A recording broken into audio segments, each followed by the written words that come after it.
मधुबनपुर नाम के एक छोटे से गांव में दीनू नाम का एक गरीब किसान रहा करता था। दीनू के पास जमीन कम थी, लेकिन उसका हौसला बहुत बड़ा था। उसका विश्वास था मेहनत कभी बेकार नहीं जाती। उसकी पत्नी का नाम था चंपा और उनके साथ था एक नन्हा बेटा सोहन। दीनू हर साल अपने छोटे खेत में जी तोड़ मेहनत करता, पर कभी सूखा पड़ता तो कभी बेमौसम बारिश उसकी सारी फसल तबाह कर देती। चंपा अक्सर कहती, दीनू, भगवान एक दिन जरूर तेरी मेहनत का फल देगा। और दीनू मुस्कुराकर कहता, फल की चिंता छोड़ो चंपा, हमें अपना कर्म निभाना है। एक दिन जब दीनू खेत में हल चला रहा था, गर्मी बहुत तेज थी, पसीना उसके चेहरे से बह रहा था। तभी रास्ते से एक बूढ़ा मुसाफिर गुजरा। उसके पैर कांप रहे थे, कपड़े फटे हुए थे और आंखों में थकावट थी। बेटा, क्या थोड़ा पानी मिलेगा? दीनू ने बिना सोचे समझे काम छोड़ा, उसे छांव में बिठाया, पानी पिलाया और अपने घर से चंपा से कहकर 2 रोटियां भी मंगवाईं। बूढ़ा व्यक्ति मुस्कुराया और बोला, मैं कोई सामान्य व्यक्ति नहीं हूं, मैं एक साधु हूं जो सच्चे इंसानों की परीक्षा लेता है, और तू उस परीक्षा में पास हुआ है दीनू। फिर उसने अपनी थैली से एक छोटा सा बैंगनी रंग का बीज निकाला और कहा, इसे अपने खेत में लगाओ, लेकिन याद रहे यह बीज सेवा और सच्चाई से फलता है, लोभ से नहीं। दीनू ने अगली सुबह उस बीज को खेत के बीचों बीच बो दिया। धीरे धीरे वहां एक अनोखा पौधा उगा, जिसमें न पत्ते थे न फूल, पर हर दिन वह थोड़ा थोड़ा बढ़ता रहा। 21वें दिन उस पौधे के ऊपर एक चमकता हुआ गोल फल उगा। दीनू ने जैसे ही उसे तोड़ा, उसके हाथ में सोने जैसा एक छोटा सा सिक्का आ गया।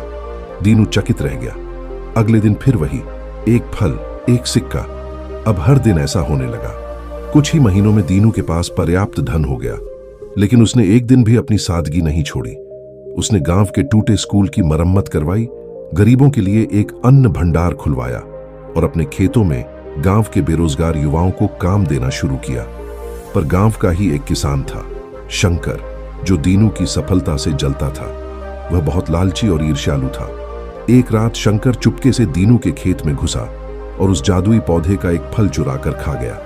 पर अगले ही पल उसकी आंखें घूमने लगीं, गला सूख गया और उसका शरीर लाल लाल चकत्तों से भर गया। सुबह गांव के बीचों बीच उसने हाथ जोड़कर कहा, मैंने ईर्ष्या की, चोरी की, मुझे क्षमा करो दीनू। दीनू ने उसे माफ किया और बस इतना कहा, जादू तभी फलता है जब मन साफ हो। ये बीज सेवा के लिए है, चोरी के लिए नहीं। कुछ समय बाद वही साधु दोबारा आया। उसने देखा कि दीनू ने अपने धन का इस्तेमाल केवल अपने लिए नहीं, बल्कि पूरे गांव के लिए किया है। साधु मुस्कुराया और बोला, दीनू, अब यह पौधा हर उस किसान के खेत में उगेगा जो तेरे जैसे नेक दिल होगा। उसने आशीर्वाद दिया और पल भर में गांव के कई ईमानदार किसानों के खेतों में वही जादुई पौधे उग आए। मधुबनपुर अब सिर्फ एक गांव नहीं रहा, वह प्रेरणा का प्रतीक बन गया। अब वहां हर घर में अन्न, शिक्षा और शांति थी। और दीनू, वह आज भी सादा जीवन जीता था, पर लोग उसे गांव का रक्षक कहते थे।